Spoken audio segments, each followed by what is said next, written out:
Bonjour, je suis Ariane des Mystiques Cartésiens. Bonjour Christophe. Bonjour Jean-François. Nous allons entamer une série de vidéos concernant la pyramide de cristal de lumière. En effet, nous avons reçu un certain nombre de questions concernant cette pyramide de cristal de lumière et nous allons vous exposer les fonctions de cette pyramide, son évolution, son origine. Et pourquoi nous avons été amenés vers cette pyramide de cristal de lumière située dans la Terre. Est-ce que nous allons parler aussi du rôle central qu'elle joue pour nous avec les civilisations intraterrestres que nous rencontrons? Pour comprendre plus aisément, je dirais, la mise en place de la pyramide de cristal de lumière, nous devons tout d'abord introduire succinctement l'organisation de cette partie de l'univers. En deux mots, nous avons un royaume galactique impérial qui chapeaute entre autres le Haut Conseil et le Haut Commandement qui sont chargés de notre système galactique dans notre espace.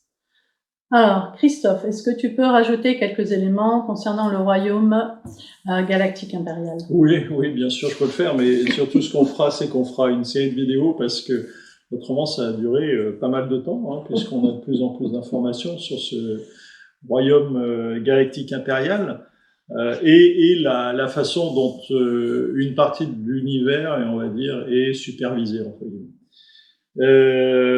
Mais pour revenir un peu à à notre sujet aujourd'hui, qui est la pyramide de cristal de lumière, en fait, qu'est-ce qui s'est passé? C'est qu'effectivement, il y a des éons, des éons ou des milliards d'années, en fait, le royaume galactique impérial a remarqué que le potentiel de la Terre et du système solaire. Et donc, en fait, qu'est-ce qui s'est passé? Ils ont décidé d'intégrer dans le royaume le système solaire, et donc le fait de l'intégrer, ils ont supervisé, ils étaient là pour contrôler, superviser l'évolution de celui-ci.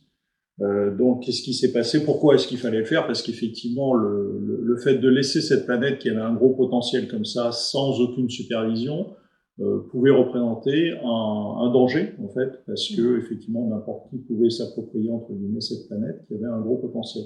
Donc l'idée, c'était en fait de superviser cette planète et de la protéger.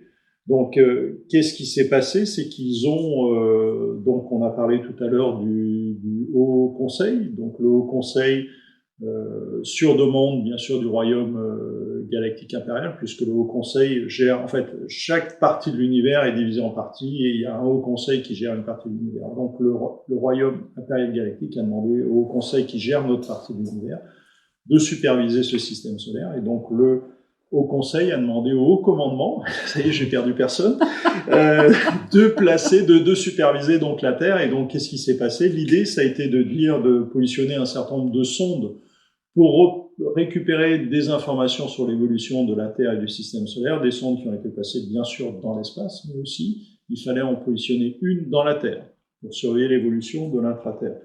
Et donc voilà, donc c'est ce qui a été fait. Donc un engin qui était une sonde avec un alliage, on va dire extraterrestre, puisque c'est un métal extraterrestre, a été positionné dans la Terre. Alors, comment ça a été positionné? Non, c'est surtout quelle était sa forme. Sa forme, alors c'était une forme pyramidale. Pourquoi? Parce que la forme de la pyramide est la mieux, la plus adaptée à transmettre de l'information, parce qu'en fait, elle récupère de l'information de tout un tas d'endroits et elle transmet de l'information par sa pointe.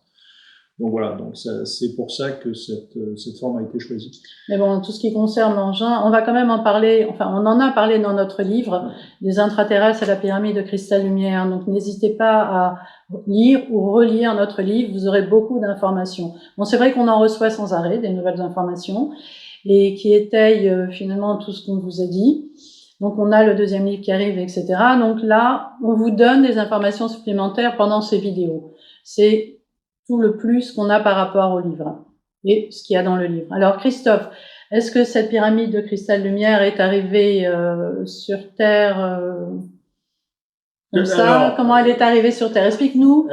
Alors tu nous as dit qui s'en est chargé, mais surtout le comment. Donc le Haut Commandement, qui est un peu le bras armé du Haut Conseil, a eu la charge donc de positionner cet engin dans la Terre. Donc comme j'ai expliqué, il y en a un certain nombre qui ont été positionnés autour de la Terre. Alors comment est-ce que ça a été positionné dans la Terre, puisque finalement il fallait rentrer cet engin dans le centre de la Terre. En fait, ils ont une technologie qui permet de supprimer le vide qui est compris dans toute matière. Et en fait, ils ont réduit donc par des technologies, des nanotechnologies, la maîtrise de ces nanotechnologies, cette pyramide a un point, quasiment un point très dense, et donc ce point très dense a été injecté dans la Terre, et une fois arrivé à sa position, en fait, il s'est agrandi, il a repris sa forme initiale. Donc voilà comment ça a été fait. En fait. Et alors, qu'est-ce qu'il en a été des informations qu'il captait? Puisque là, il était là pour capter des informations, c'est ça? Ouais. Capter, transmettre. Oui, tout à fait. Donc il a commencé à capter tout un tas d'informations. Alors donc dans son programme, il y avait deux choses. Il fallait effectivement capter des informations et remonter ces informations aux scientifiques du Haut Commandement.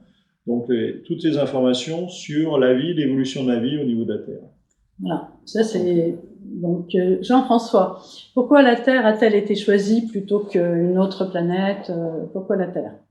La planète Terre a attiré l'attention des scientifiques du Haut Commandement du fait de sa beauté et des multiples formes de vie qui s'est développées à sa surface.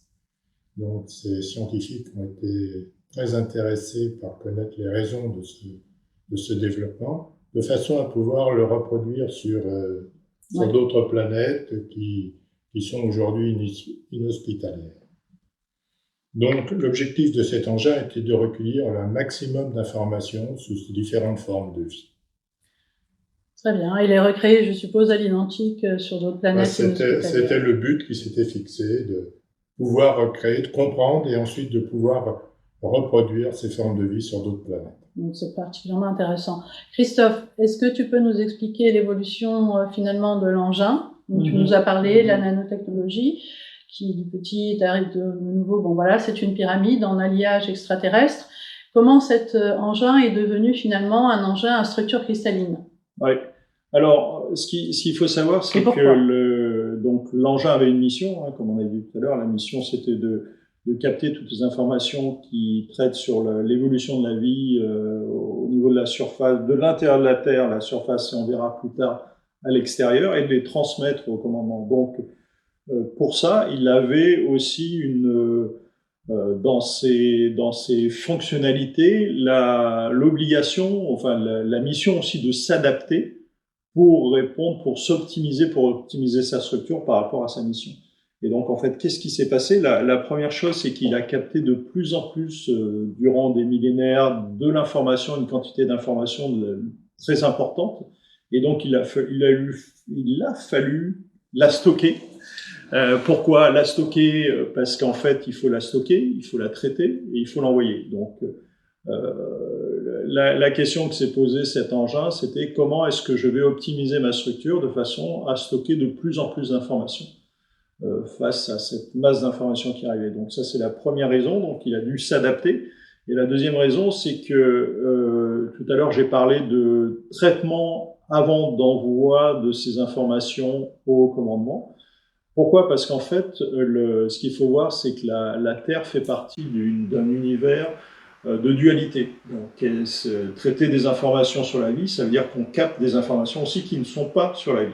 Des informations qui peuvent être mitigées, c'est-à-dire que il se peut que des informations qui sont sur la vie, mais pas sur le maintien de la vie. Qui sont sur la vie, mais pas sur le maintien de la vie. Et donc, en fait, ces informations n'avaient pas lieu d'être transmises au commandement, puisque sa mission, c'était vraiment de transmettre des informations qui sont liées à l'évolution de la vie. Donc, il a fallu qu'il les stocke. Donc, effectivement, il s'est retrouvé d'un côté avec une masse de plus en plus importante d'informations à traiter et à stocker. Donc, il a fallu absolument que cet engin évolue et se transforme sa structure, qui a été une structure métallique et une structure extraterrestre à la base.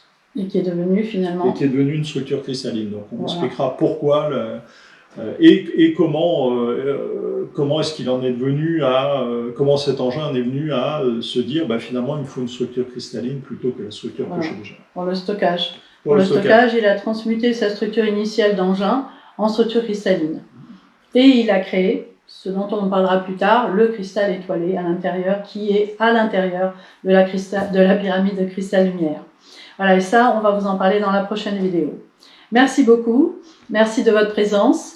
Voilà, c'est terminé pour cette vidéo. À la prochaine. Et à la prochaine sur la pyramide de cristal. Sur la pyramide de cristal lumière. Merci. Bye. Au revoir.